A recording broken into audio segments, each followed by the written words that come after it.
A woman named Clara wrote to me last week, and I have been sitting with her letter ever since. She said, I was 69 years old. I had given that marriage 31 years and that business 22. And when my husband died, my partner handed me a letter from his attorney before the body was even cold. What was in the house? Frank whispered to her with his last breath. And what it did to the man who thought he had won. I need you to hear this. They took the business first. 22 years of her work, her clients, her name on every proposal that went out the door. He signed it over to himself while she sat in a hospice room holding her husband's hand. His name was Dennis Calloway, senior partner, Calloway Marsh Design Associates. A man who understood exactly how long a dying man takes to die and planned accordingly. He believed the grieving widow would sign anything. He was wrong.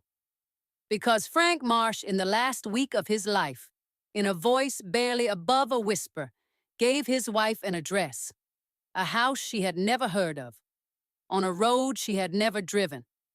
And inside that house, behind a door that had not been opened in 11 years, was the one thing Dennis Calloway had never thought to look for. The people who were in that conference room watched Dennis understand what Frank had done, out loud, in front of people who knew him, with nowhere left to go. What happened to Clara Marsh? After 31 years of marriage, after 22 years of building something, after a folded piece of paper pressed into her hand by her dying husband, is the reason I read every letter that comes to me. Stay with me. On the morning of March 4th, 2019, a Monday, 9 days after her husband Frank was buried in Harlow, Virginia, Clara Marsh sat in a conference room on the third floor of Calloway Marsh Design Associates and felt the floor go out from under her life. She was 69 years old. The room smelled of printer toner and the specific kind of cold that comes from air conditioning left running through a winter weekend because no one thought to turn it off. There were 3 attorneys present. None of them made eye contact with her when she came in. She noticed that. She noticed a great many things that morning because Frank had taught her to pay attention, and grief does not stop the mind from working even when it stops everything else. The lead attorney, a man whose name Clara would not learn until the following week when she received his invoice, placed a stack of documents on the table and said that these represented the current corporate structure of Calloway Marsh as of February 23rd. February 23rd was 4 days before Frank died. Clara looked at the documents. She did not pick them up. She looked across the table at Dennis Calloway, who was 63 years old and wore a suit that cost more than her first car, and she waited. Dennis had been Frank's business partner for 22 years. He had been a guest at their wedding anniversary dinner. He had once, during a bad quarter in 2011, borrowed $11,000 from Frank to cover payroll, and Frank had not asked for it back for 2 years and had not charged $1 of interest. Clara knew these things. She also knew that Dennis had filed the paperwork reassigning Frank's 49% ownership stake to himself on the same day Frank had been moved to inpatient hospice care and could no longer sign his name without assistance. Dennis cleared his throat and said, Clara, I want you to know this was Frank's wish. He wanted the firm to continue without disruption. Clara said nothing. He signed a transfer agreement in January, Dennis said. His attorney witnessed it. I'd like to see that agreement, Clara said. Dennis glanced at the attorney. The attorney slid a single page across the table. Clara read it carefully. She read it twice. The signature at the bottom had Frank's name on it. It did not look like Frank's signature. Frank had a particular way of looping the M in Marsh, a habit from a penmanship teacher in 4th grade he had mentioned to her twice over the years. This M was different. She folded the paper and put it in her purse. That's a copy, the attorney said. I know, Clara said. Dennis leaned forward. His voice shifted, not raised, not cruel in any obvious way, but the warmth left it entirely, the way heat leaves a room after a window is opened in February. I want to be honest with you, Clara, because I respected Frank. You were the wife. You kept the house, you came to the holiday parties, you were lovely at all of them. But this was never your business. You were never an employee, never a partner, never a stakeholder. Frank understood that what he built should go to someone who could carry it forward. He paused. I think Frank understood, kindly, that you are not that person. The room went quiet. One of the junior attorneys looked at her hands. Clara sat with those words for a moment, the way you sit with a physical blow, not reacting while your body decides whether it is actually hurt. She was 69 years old and she had heard dismissal before. She had heard it in boardrooms when Frank first started the firm, and she had done the bookkeeping, the client proposals, the vendor negotiations, everything that did not yet have a job title attached to it. She had heard it from her own father, who believed that a woman's intelligence was a pleasant accident and not something to build a life on. She had outlasted every version of it. She stood up. She put on her coat. She buttoned it carefully all the way up, the way she had done since she was a girl, and her mother told her that a woman leaving a room should look like she is walking towards something, not away from it. I'll be in touch, she said. She did not say goodbye to Dennis Calloway. She drove home to the house in Harlow that she and Frank had bought in 1991, and that she now understood was almost certainly mortgaged past its value because Frank had been making financial decisions in the last 2 years of his illness that she had not been told about and had not asked enough questions about, because she had been holding his hand in hospitals and driving him to appointments and making sure someone was always there, and she had not had enough hours left in the day to also be afraid. She sat in the kitchen for a long time. The house was quiet. Frank's reading glasses were still on the kitchen table because she could not yet move them. On the counter in the ceramic dish by the door where they kept keys and loose change was a folded piece of paper she had not put there. She had not noticed it before. She unfolded it.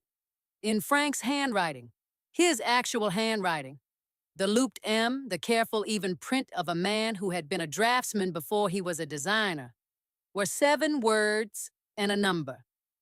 Briar Hill Road, Mabry County. Number 4. It's there for you. She stood in the kitchen holding that paper for a very long time. She had no idea what it meant. She knew with absolute certainty that it was the most important thing Frank had ever given her. The following Saturday, March 9th, Clara Marsh drove south on Route 29 out of Harlow in a light rain that turned to clear, cold air by the time she crossed into Mabry County. She had not told anyone where she was going. She had thought about calling her daughter in Charlotte, but had not done it. She had thought about telling her neighbor Bet, who had brought her 4 casseroles in the 2 weeks since the funeral, and who had a gift for knowing when to ask questions and when to simply sit.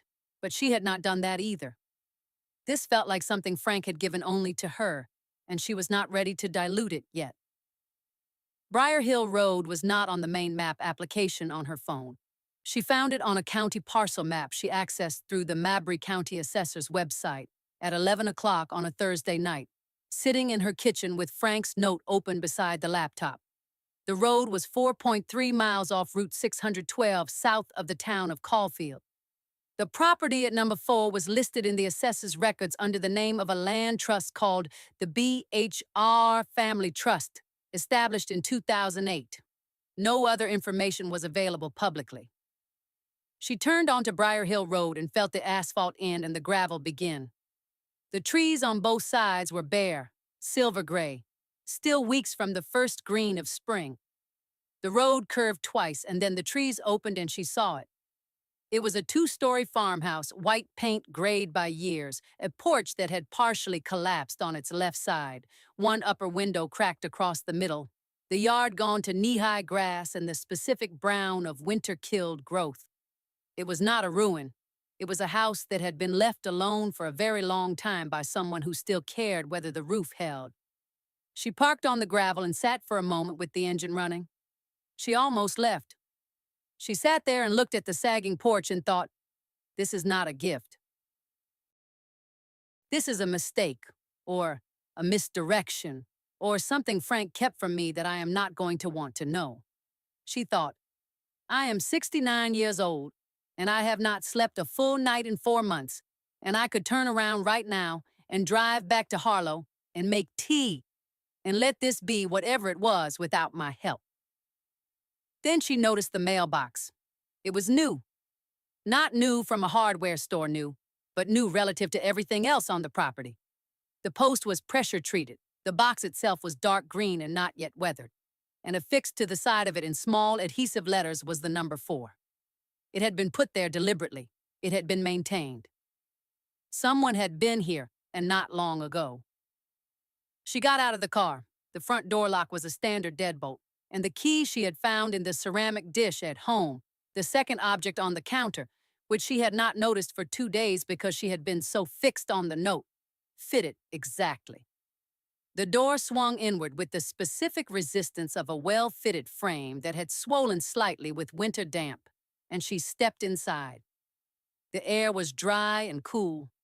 Not cold the way abandoned houses are cold, but the settled cool of a space that has been insulated and weather-proofed against the season.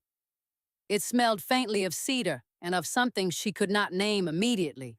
Dry paper, she thought, and the particular faint sweetness of old wood, and something else that she felt rather than identified. Something that told her body before her mind caught up that Frank had been here, many times, for a very long time. She stood in the front room and looked around her. There were no furnishings except a table, 2 chairs, a standing lamp, and a wood stove. The walls were clean plaster, painted a quiet gray.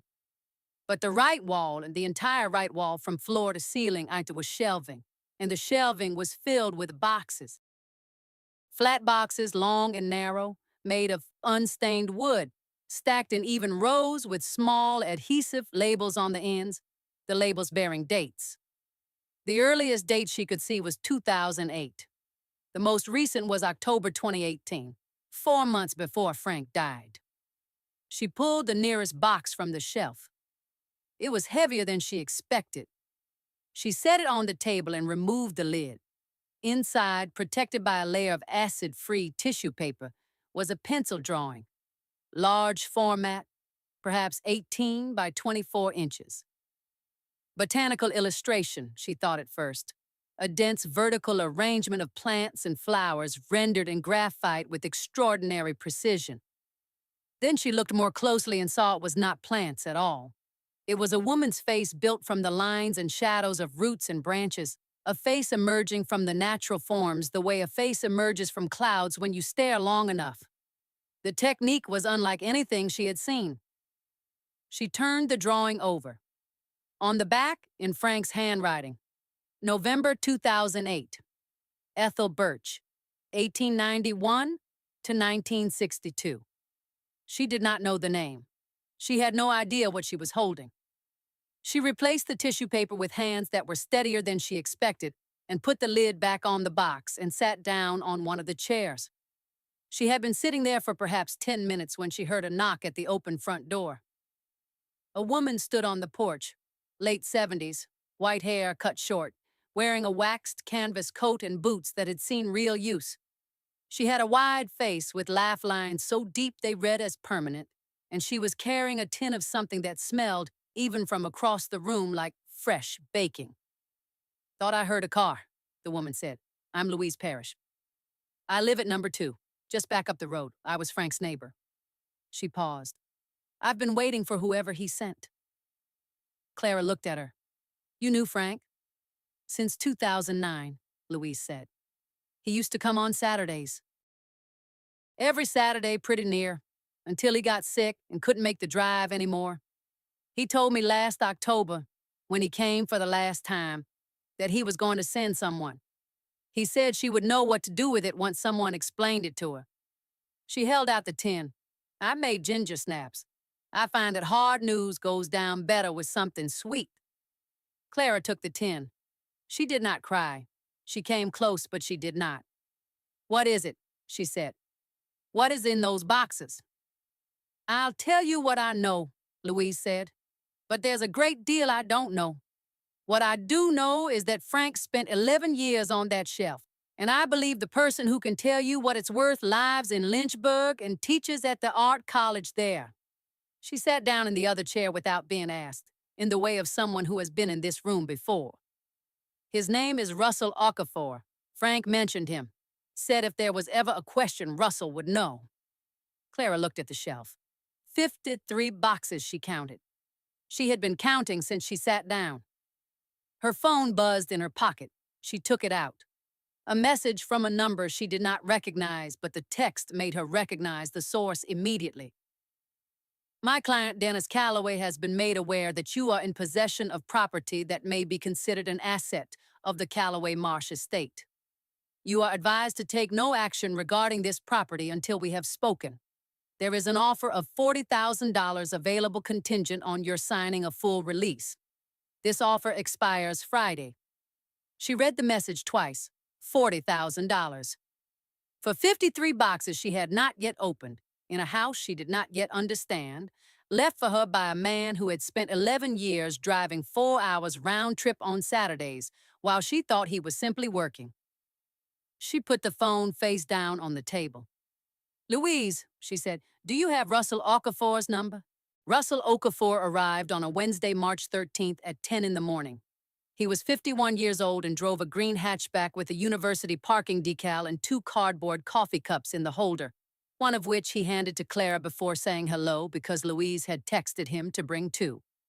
He was associate professor of art history at Randolph Arts College in Lynchburg, with a specialty in American illustration and works on paper from 1880 to 1960. He had a measuring tape, a loop, a digital camera, and a notebook. He said almost nothing for the first 40 minutes. He moved along the shelves, pulling boxes, lifting tissue, replacing it, pulling the next one, with the unhurried precision of a man who has learned that the first thing you say in a room like this should not be said quickly. Clara sat and watched him. Louise had come down from number 2 and made tea on the small camp stove Frank had kept in the kitchen closet, the existence of which told Clara something she was still deciding how to feel about, because it meant the house had been a working space, not just a storage space, that Frank had spent real hours here, hours she had not known about, in a life she had not been shown. She held the tea and let herself be angry about it for 60 seconds and then set the anger aside, because the work was more important than the anger and Frank was dead, and he had left her the work. Russell set down the 14th box and stood up straight and looked at Clara with an expression that was carefully neutral. How much do you know about American botanical and natural form illustration from the late 19th and early 20th century? He said. Nothing, Clara said. He nodded as though this was the correct answer. There was a period from roughly 1880 through the mid-1920s, he said, when a particular kind of commercial illustration flourished in the United States. Scientific presses, natural history publishers, seed catalogs, medical journals, and then increasingly fine press editions and private collectors. It was an era before photographic reproduction was cheap and reliable, so drawn illustration was still the primary method of visual documentation for natural subjects. He paused. Some of it was functional, some of it was transcendent. The transcendent work, the work by the handful of people who had both the scientific training and the artistic gift, is extremely rare. There's very little of it in private hands. He pulled box number 17 from the shelf and set it open on the table. Ethel Birch, he said. Clara said, I saw that name. Ethel Birch was a botanical illustrator who worked primarily between 1908 and her death in 1962. She published in 6 major scientific journals, illustrated 3 privately printed natural history volumes, and produced an undocumented body of private work that art historians have known existed because she mentioned it in letters, but that no one has been able to locate for the last 30 years. He looked at Clara steadily. We believed it had been destroyed when her estate was sold in 1978. We were apparently incorrect. Clara set down her tea. Frank found it, she said. I don't know how he found it, Russell said. But yes, based on what I am looking at. And I want to be careful here, because proper attribution will require examination under better conditions than a portable lamp. And I want you to have independent verification before you make any decisions. What I am looking at appears to be somewhere between 50 and 60 major works from Ethel Birch's private period. He paused. Clara, this is not $40,000. The silence in the room lasted a very long time. Louise put down her cup. How much? She said. Conservatively, Russell said. And again, I am being careful. A single significant birch from her documented period sold at auction in 2015 for $82,000. Her undiscovered private work, authenticated and presented through the right channels, would likely open considerably higher. He looked at the shelf. 53 works. I would want to examine all of them before I gave you a number. But the preliminary answer to your question is more than this house is worth, more than the business is worth, more, quite possibly, than the two combined. Clara was quiet. She was looking at the shelf. She was thinking about Frank driving south on Route 29 on a Saturday morning, the way he used to hum something under his breath when he was working on a problem. She was thinking about 11 years of Saturdays she had not known about, and she was feeling two things simultaneously that should not be able to exist at the same time. Gratitude so large it was almost physical, and a grief so specific it was like a splinter. He could have told her. He had chosen not to. She did not know yet whether that had been an act of love or an act of protection, or whether there was a difference, and she was not going to be able to ask him. I need a few minutes, she said. Russell nodded. He and Louise went outside with their cups.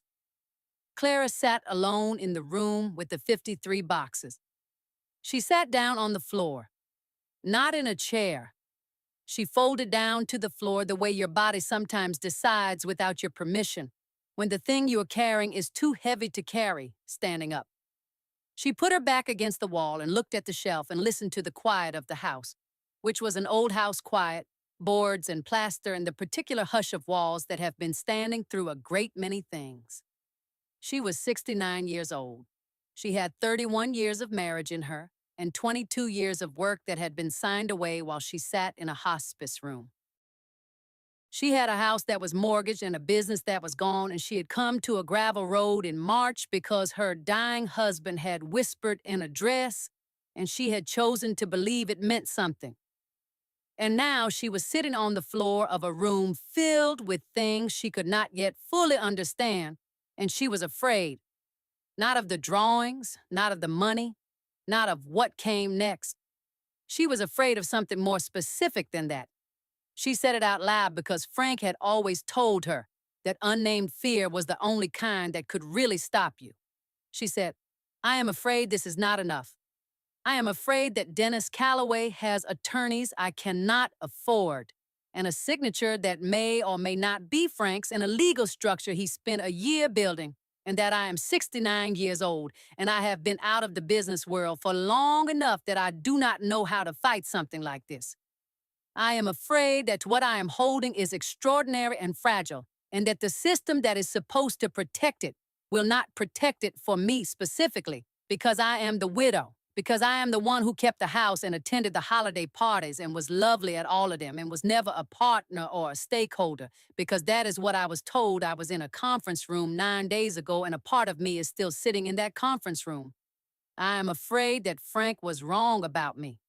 I am afraid that I am not the person he thought I was when he drove down here on Saturdays and built this for me over 11 years, and that I will sit in this house on the floor and understand exactly what I am holding and still not be able to do anything with it.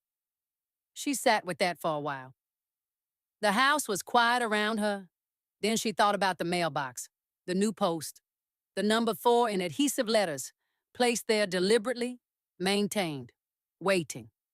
Frank had built this, yes, but he had built it expecting her to find it. He had driven here on Saturdays because he believed she would come. He had pressed the note into her hand with 9 days of life left in him because he believed she would read it and get in the car and drive south on Route 29 and turn onto a gravel road and open a door. He had known her for 31 years. He had not been wrong about many things. She put her hands flat on the floor. She pushed herself to standing. She smoothed her coat. She went to the door and opened it. Russell, she said. I'd like you to write me a letter. Everything you told me in writing with your credentials attached. And I'd like the name of the best art law attorney in the state of Virginia. I know exactly who to call, Russell said. 3 days later, on Saturday, March 16th, Dennis Calloway arrived at the Briar Hill Road property in a black SUV with a man Clara did not recognize, who she would later learn was his personal attorney, Martin Greaves. Clara had not given Dennis this address. She would spend several weeks understanding how he had found it and what it told her about the level of surveillance he had arranged in the weeks after Frank's death. Dennis walked up the gravel drive with his hands in the pockets of his coat and looked at the house and looked at Clara standing on the porch and said, "You understand this is going to be considered a marital asset and subject to the estate review." Clara said, "I understand a great many things." "Clara," his voice was the voice from the conference room, the one with the warmth removed, "you're out of your depth. This is a legal matter now. I am giving you an opportunity, before it becomes something neither of us can control, to accept a fair resolution. My client is prepared to go to $120,000. That is a substantial amount of money for a house in this condition." He had not asked what was inside. "I'll be in touch," Clara said. She went back inside and closed the door. That evening, she called the attorney Russell had recommended. Her name was Diana Cho, and she was a property and estates attorney in Richmond with a secondary practice in art law. Clara described the situation for 40 minutes.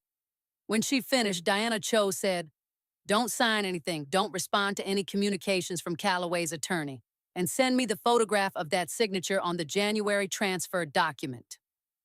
Clara sent it. Diana called back in 2 hours. "That is not Frank Marsh's signature," Diana said. "I am going to need a handwriting analyst to confirm it in terms that will hold up. But I am looking at Frank Marsh's signature on 5 other documents you've sent me, and I am telling you, that is not his hand. Someone signed that document. It was not your husband." The chapter of Clara's life that had felt like loss was ending. The chapter that felt like something else entirely had already begun. The hearing was held on the morning of April 28th, a Monday, in the Mabry County Courthouse in the town of Caulfield, Virginia. It was not a criminal proceeding. Not yet, though a referral to the Commonwealth Attorney's Office would follow within the week, and both Clara and Diana Cho knew that. It was a civil hearing on the validity of the January 23rd transfer document, and the parties were Clara Marsh, represented by Diana Cho, and Calloway Marsh Design Associates, represented by Martin Greaves. Dennis Calloway was present, seated at the opposing table, in a suit that was still more expensive than most things in the room. The courthouse smelled of old wood and lemon polish. The morning light came in at a low angle through the tall windows and lay across the floor in long, pale bars. There were perhaps 20 people in the gallery, a smaller hearing than many, but word had moved through Caulfield the way it always does in small towns, because Louise Parrish had lived there for 40 years and had a large number of friends, and because Russell Okafor had driven down from Lynchburg and was sitting in the second row with his notebook and the full written assessment he had completed the previous week. That assessment, which Diana Cho had filed as an exhibit and which had been delivered to opposing counsel 72 hours prior, established the following: the collection held in trust at 4 Briar Hill Road, Mabry County, Virginia, comprising 53 works on paper attributed to Ethel Birch, 1891 to 1962, had been independently verified by 2 additional art historians retained by Diana Cho's office and carried a documented conservative valuation of $4.1 million, with an upper range auction estimate of $6.7 million. The BHR Family Trust, which held the property and the collection, had been established in 2008 by Frank Marsh, in the name of his wife, Clara Ann Marsh, as sole beneficiary, with the trustee succession documents filed in Mabry County and in Richmond. The trust had never been part of the Calloway Marsh corporate structure. It had never appeared in any document Dennis Calloway had produced as part of the estate review, because Dennis Calloway had not known it existed. He knew now. He had known since the exhibit package arrived 3 days ago. Clara had not been present when he read it, but Diana had told her that Martin Greaves had called her office 3 times in the 24 hours after delivery. The handwriting analyst, a certified document examiner with 30 years of forensic experience retained by Diana's office, presented his findings first. He spoke for 12 minutes. He was specific, methodical, and completely clear. The signature on the January 23rd transfer document did not match the signature of Frank Marsh on any of the 11 comparison documents. The specific pressure pattern of the pen, the formation of the capital M, the connecting stroke between letters, all 3 differed consistently. He had prepared a 16-page report. He had an opinion as to probability of forgery. He was careful in how he said the word, but he said it. Martin Greaves objected on 3 grounds. The judge overruled all 3. Diana Cho presented the trust documents. She presented the filed registration in Richmond, dated 2008. She presented the annual trust maintenance records, signed by Frank Marsh in his actual hand, from 2008 through October 2018.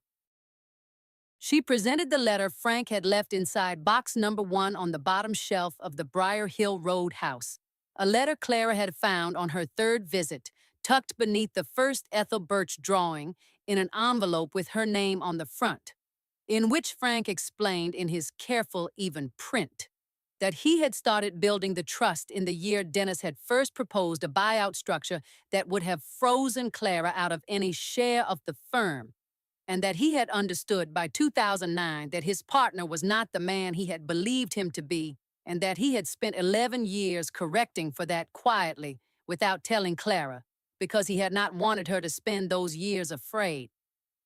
The letter was read into the record. Clara sat and listened to her husband's voice in a court of law and did not let herself come apart, because there would be time for that later in private, and right now there was work to do. At 11:14 in the morning, Dennis Calloway stood up. He was not supposed to stand up. Martin Greaves put a hand on his arm and he shook it off. He stood up and he looked at Clara across the room, and the gallery went quiet in the way that rooms go quiet when something is about to happen that cannot be taken back. "You were a bookkeeper," he said. "You kept the house. You came to parties. Frank felt sorry for you. He always felt sorry for you. That was his problem. He could never make the hard call. And now you want to stand here with your antique drawings and pretend you built something." He paused. His voice had a quality she recognized, the voice of a man who has just understood that he is lost and is trying to find one more way to make the loss feel like a choice. "You were the wife. That's all you ever were, the wife." The gallery went very still. Louise Parrish, in the 3rd row, put down her hands. Russell Okafor stopped writing. A woman 2 rows back, a stranger to Clara, a local face, pressed her lips together and looked at the floor. The judge looked at Dennis Calloway. Diana Cho looked at Clara. Clara looked at Dennis Calloway. She was 69 years old. She had held her husband's hand while he died. She had been handed a piece of paper with 7 words on it, and she had driven south on Route 29 and turned onto a gravel road and opened a door and found 11 years of a man she had spent 31 years learning to know, imperfectly, incompletely, as all people are known. And she had carried it here, into this room, to this moment. She said, "He knew that." 4 words. Quiet. Direct. The surgical answer to the surgical question. The room stayed still for a moment. Then the judge asked Dennis Calloway to sit down. The hearing concluded at 12:47 in the afternoon. The January 23rd transfer document was ruled invalid pending criminal investigation. The BHR Family Trust was confirmed as a valid instrument with Clara Marsh as sole beneficiary. The Calloway-Marsh transfer of assets was referred to the Commonwealth Attorney's Office for review of the original buyout structure executed during Frank's final weeks of competency, which Diana Cho had already identified as potentially having been initiated during a period when Frank's cognitive status was being actively managed by medication, and which she had 3 physician witnesses prepared to address. Dennis Calloway and Martin Greaves left through the side door. Clara did not watch them go. Louise was there when Clara came out of the courtroom. She had brought ginger snaps in the same tin, which Clara thought was perfect.